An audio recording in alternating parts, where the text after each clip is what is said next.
Hello everyone, welcome back to our YouTube channel. और आज हम लेकर आए हैं रैपिड रिवीजन सीरीज में मॉलिक्यूलर बेसिस ऑफ इनहेरिटेंस का पार्ट टू में अब हम क्या देखेंगे, जेनेटिक मटेरियल की खोज कैसे हुई, किस प्रकार हमने डीएनए को जेनेटिक मटेरियल माना, ठीक है, और कैसे आरएनए भी किसी ऑर्गेनिज्म में जेनेटिक मटेरियल है।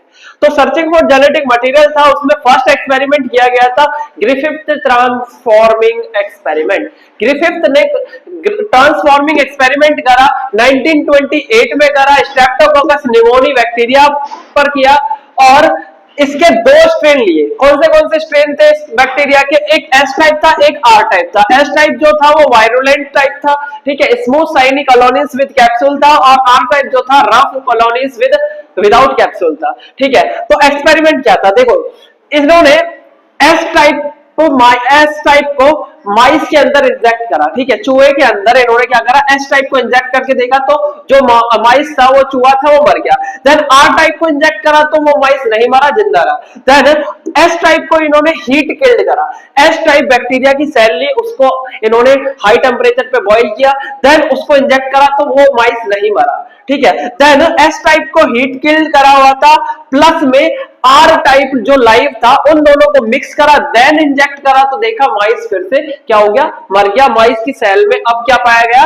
एस टाइप का जो आपका एस टाइप का सेल था वो पाया गया, वायरुलेंट टाइप, तो माइस मर गया, ठीक है। तो कंक्लूजन उन्होंने क्या निकाला, कंक्लूजन निकाला heat kill S bacteria, S type bacteria cause the transformation of R type bacteria into the S. R type को एस टाइप में बदल दिया गया, आर को एस टाइप में बदल दिया गया है, ठीक है, और इसी को ट्रांसफॉर्मेशन कहा गया, ठीक है। Heat killed S type bacteria ने क्या करा, आर टाइप को एस टाइप बैक्टीरिया में बदल दिया, ठीक है, बट ये नहीं जान पाए कि ट्रांसफॉर्मेशन हुआ तो हुआ कैसे, ट्रांसफॉर्मिंग प्रिंसिपल क्या था। तो what is the biochemical nature of transforming principle, ये जो ट्रांसफॉर्मेशन हुआ वो किस केमिकल की वजह से हुआ, ग्रिफिथ को नहीं पता था, ठीक है। तो ये सिंपल सा एक्सपेरिमेंट था। देन इन्हीं के जो स्टूडेंट थे, इन्हीं के एक्सपेरिमेंट को इन्होंने आगे बढ़ाया, जिनका नाम था Avery MacLeod and McCarty. In 1933 to 1944 इन्होंने एक्सपेरिमेंट किए, Oswald Avery, Colin MacLeod and Maclyn McCarty ने क्या करा, जो बैक्टीरियल ट्रांसफॉर्मेशन था ग्रिफिथ का, उसी एक्सपेरिमेंट को आगे बढ़ाया। इन्होंने क्या करा, इन्होंने प्रोटीएजेस और आरएनएस को क्या करा, डिस्कवर किया, प्रोटीन डाइजेस्टिंग एंजाइम को, आरएनए डाइजेस्टिव एंजाइम को डिस्कवर किया। इन्होंने सारे केमिकल्स को सेपरेट करा। जो आपका हीट किल्ड एस टाइप था ना, हीट किल्ड एस टाइप में जो आपका हीट किल्ड एस टाइप था, एस टाइप के सभी केमिकल्स को इन्होंने सेपरेट करा। क्या क्या सेपरेट करा, प्रोटीन को, डीएनए को, आरएनए को, इनको सेपरेट करा। देन इन्होंने क्या करा, इन्होंने 1 बाय 1 एक्सपेरिमेंट करके देखा। इन्होंने एस सेल को, जो हीट किल था एस सेल को, इन्होंने प्रोटीन्स डाल के देखा, क्या प्रोटीन डाइजेस्ट हुए। प्रोटीन डाइजेस्ट होने के बावजूद भी आपका क्या हो रहा था, ट्रांसफॉर्मेशन हो रहा था, आपका जो आर था वो एस में बदल रहा था। देन एस सेल को इन्होंने आरएनएस डाला, जब आरएनएस डाला तो देखा कि ट्रांसफॉर्मेशन अभी भी हो रहा है, जबकि आरएनए के वजह से कोई भी ट्रांसफॉर्मेशन हैपन नहीं हो रहा, अकर ही नहीं हो रहा। देन एस सेल को फिर इन्होंने डीएनए डाल के देखा, जैसे ही डीएनए डाला ट्रांसफॉर्मेशन अफेक्ट हो गया, ट्रांसफॉर्मेशन नहीं हुआ। यहां पे क्या हुआ, आर जो था वो एस में नहीं बदल पाया। क्यों नहीं बदल पाया, क्योंकि आपने डीएनए डाला और डीएनए का स्ट्रक्चर टूट गया, डाइजेस्ट हो गया। Digestion with the DNA did inhibit the transformation. Then they conclude, क्या कंक्लूड करा, DNA is a hereditary genetic material. ये इन्होंने कंक्लूड करके दिखा दिया।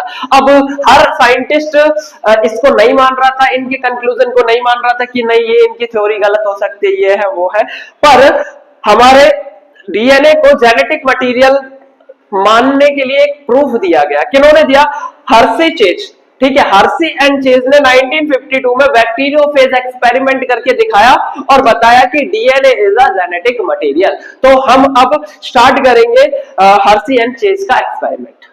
अब हम स्टार्ट करते हैं proof for DNA is a genetic material. DNA को जेनेटिक मटेरियल प्रूफ किया था किसने? हर्सी एंड चेज ने। हर्सी एंड चेज ने बैक्टीरियोफेज एक्सपेरिमेंट करा और उससे बताया कि किस तरीके से डीएनए एक जेनेटिक मटेरियल की तरह बिहेव करता है। तो देखो इन्होंने क्या करा था, बैक्टीरियोफेज लिया था। बैक्टीरियोफेज होता है हमारा ऐसे वायरसेस जो बैक्टीरिया पे अटैक करते हैं, बैक्टीरिया को इन्फेक्ट करते हैं। तो प्रोसीजर क्या रखा इन्होंने, ये देखो ये है आपका बैक्टीरियोफेज। तो बैक्टीरियोफेज वायरस को ग्रो करवाया इन्होंने, ग्रोन करवाया फॉस्फोरस 32 रेडियोएक्टिव फॉस्फोरस के मीडियम में एंड रेडियोएक्टिव सल्फर के मीडियम में ग्रो करवाया। ठीक है, जैसे ही बैक्टीरियोफेज वायरस आपका फॉस्फोरस 32 में ग्रो करा तो फॉस्फोरस उसके अंदर आ गया एंड सल्फर के अंदर ग्रो करवाया तो सल्फर उसके अंदर आ गया। तो जो आपका बैक्टीरियोफेज है उसमें जो डीएनए होगा उसके पास रेडियोएक्टिव फॉस्फोरस आ जाएगा, प्रोटीन होगा उसके पास रेडियोएक्टिव सल्फर आ जाएगा। तो रेडियोएक्टिव डीएनए बन गया, रेडियोएक्टिव प्रोटीन बन गया। अब जैसे ही रेडियोएक्टिव डीएनए रेडियोएक्टिव फॉस्फोरस को हम इंजेक्ट करते हैं एस्केरिचिया कोलाई, ई कोलाई के अंदर। ठीक है, तो रेडियोएक्टिव फॉस्फोरस को आपने क्या करा, रेडियोएक्टिव डीएनए है जो कि ठीक है उसको एस्केरिचिया कोलाई के अंदर इंजेक्ट कर दिया, इसके अंदर ग्रो करवाया। तो देखो जो आपका ये बैक्टीरियोफेज होगा वो एस्केरिचिया कोलाई, ई कोलाई को इन्फेक्ट करेगा। ठीक है, और ऐसे ही दूसरे अलग अलग सेपरेटली हमने क्या करा, रेडियोएक्टिव प्रोटीन था जिसके अंदर रेडियोएक्टिव सल्फर था, उसे एस्केरिचिया कोलाई, ई कोलाई में ग्रो करवाया। दोनों को सेपरेटली ग्रो करवाते हैं, हम एजिटेट करते हैं और सेंट्रीफिकेशन करते हैं। ठीक है, एजिटेट करते हैं, सेंट्रीफिकेट करते हैं, उसे मिलाते हैं और उसे हम हाई स्पीड से घुमाते हैं। ठीक है, सेंट्रीफिकेशन का मतलब है ऐसी मशीन जो कि इसे घुमाती हो, डेंसिटी के अकॉर्डिंग क्या करती हो, सेपरेट कर देती हो। ठीक है, केमिकल्स को। तो जैसे ही हमने ये करने के बाद सेपरेट करा इन्हें, ठीक है, तो वायरल पार्टिकल को सेपरेट करा बैक्टीरियल सेल से, तो हमें क्या देखने को मिला, बैक्टीरिया के अंदर क्या देखने को मिला, ओनली रेडियोएक्टिव फॉस्फोरस। जो रेडियोएक्टिव फॉस्फोरस था वही बैक्टीरिया सेल के अंदर पाया गया। बैक्टीरिया सेल के अंदर क्या था, रेडियोएक्टिव फॉस्फोरस पाया गया, जबकि रेडियोएक्टिव सल्फर था वो बैक्टीरिया के बाहर था, सराउंडिंग मीडियम में पाया गया था। ठीक है, बैक्टीरिया के अंदर नहीं पाया गया। इसका मतलब only DNA is enter into the bacterial cell. Bacterial cell के अंदर डीएनए एंटर कर सकता, प्रोटीन कोड नहीं कर सकता। तो this prove that the DNA is a genetic material which is pass from the viruses to bacteria, not the protein coat. Protein coat pass नहीं करते, डीएनए पास करता है, इसलिए डीएनए हमारा जेनेटिक मटेरियल है। तो सिंपल सा एक्सपेरिमेंट हर्सी एंड चेज ने करा, ये आपको याद रखना है, एग्जाम में ये पूछा जाता है। देन अब हम बात करते हैं characteristics of the genetic material. Genetic material होने के लिए क्या क्या कैरेक्टरिस्टिक्स हमारे पास होने चाहिए, ठीक है, किसी भी केमिकल के पास होने चाहिए। तो ऐसा जेनेटिक मटेरियल ऐसा होना चाहिए एबल टू रेप्लिकेट इटसेल्फ, अपने आप को रेप्लिकेट कर सकता हो, अपने जैसी रेप्लिका बना सकता हो, पहला पॉइंट ये है। देन केमिकली वो कैसा होना चाहिए, केमिकली और स्ट्रक्चरली दोनों स्टेबल होना चाहिए वो। ठीक है, अनस्टेबल आपका जेनेटिक मटेरियल नहीं बन सकता। Then able to undergo slow और ग्रेजुअल चेंज, उसके अंदर स्लो और ग्रेजुअल चेंज आनी चाहिए, जैसे हम म्यूटेशन बोलते हैं, म्यूटेशन होना चाहिए जिससे इवोल्यूशन हो सके। ठीक है, and able to store the genetic information which is inherited। अगर एक जनरेशन से कुछ जेनेटिक इंफॉर्मेशन आई है तो उसे स्टोर कर सके, उसे जेनेटिक मटेरियल कहेंगे। उसके पास, जेनेटिक मटेरियल के पास ये कैरेक्टरिस्टिक्स होनी चाहिए। Able to express itself into the Mendelian character, Mendelian character में ये अपने आप को एक्सप्रेस करें। ये आपके पॉइंट है characteristics of the genetic material के। ठीक है, नेक्स्ट जो है आपका ribonucleic acid, RNA world. RNA world, RNA hypothesis क्या कहती है कि जो आपका वर्ल्ड है, जो आपका ये अर्थ है हमारा, यहाँ पे वर्ल्ड में सबसे पहले जो बना था वो बना था आरएनए।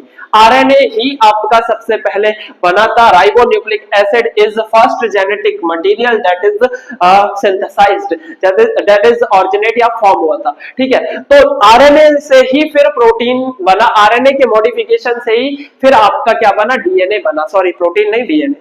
तो it is first genetic material.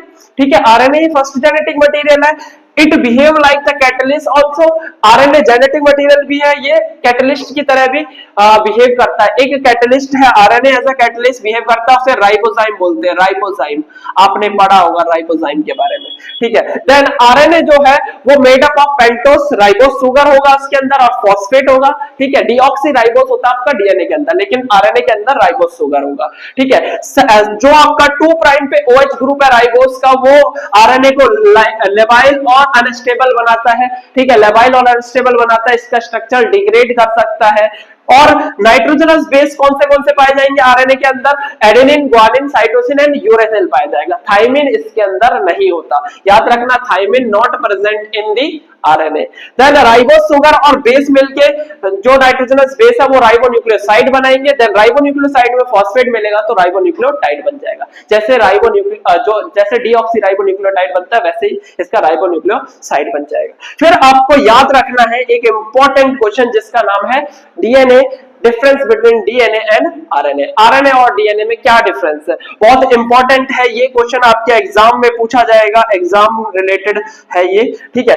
क्या क्या याद रखना है, जो डीएनए है डीऑक्सीराइबोन्यूक्लियोटाइड बोलते हैं, आरएनए को राइबोन्यूक्लियोसाइड बोलते हैं, राइबोन्यूक्लियोटाइड बोलते हैं, ठीक है। डीऑक्सीराइबोस शुगर इसमें पाया जाता है, उस आरएनए के अंदर राइबोस शुगर पाया जाता है। डीएनए के अंदर एडेनिन, ग्वानिन, साइटोसिन, थाइमिन पाया जाता है, ठीक है, थाइमिन पाया जाता है, जबकि आरएनए के अंदर थाइमिन की जगह यूरेसिल पाया जाता है। डबल स्ट्रैंडेड होता है डीएनए, लेकिन आरएनए आपका सिंगल स्ट्रैंडेड होता है। फिर डीएनए मोस्टली जेनेटिक मटेरियल है, मोस्ट ऑर्गेनिज्म में DNA is a genetic material, but RNA in some viruses, कुछ वायरसेस में RNA as a genetic material behave करता है। साथ ही साथ DNA is structurally and chemically stable, जबकि आरएनए आपका स्ट्रक्चरली और केमिकली अनस्टेबल है, ठीक है। तो ये आपको याद रखना है, नोट करना, अच्छे से रिवाइज कर लेना। तो आप पढ़ते रहो, और इससे रिलेटेड कोई भी डाउट हो तो आप कमेंट कर सकते हो। नेक्स्ट लेक्चर में हम लेकर आएंगे कि कैसे डीएनए रेप्लिकेट करता है, डीएनए रेप्लिकेशन देखेंगे हम, ट्रांसक्रिप्शन देखेंगे हम। तब तक के लिए ओके, बाय।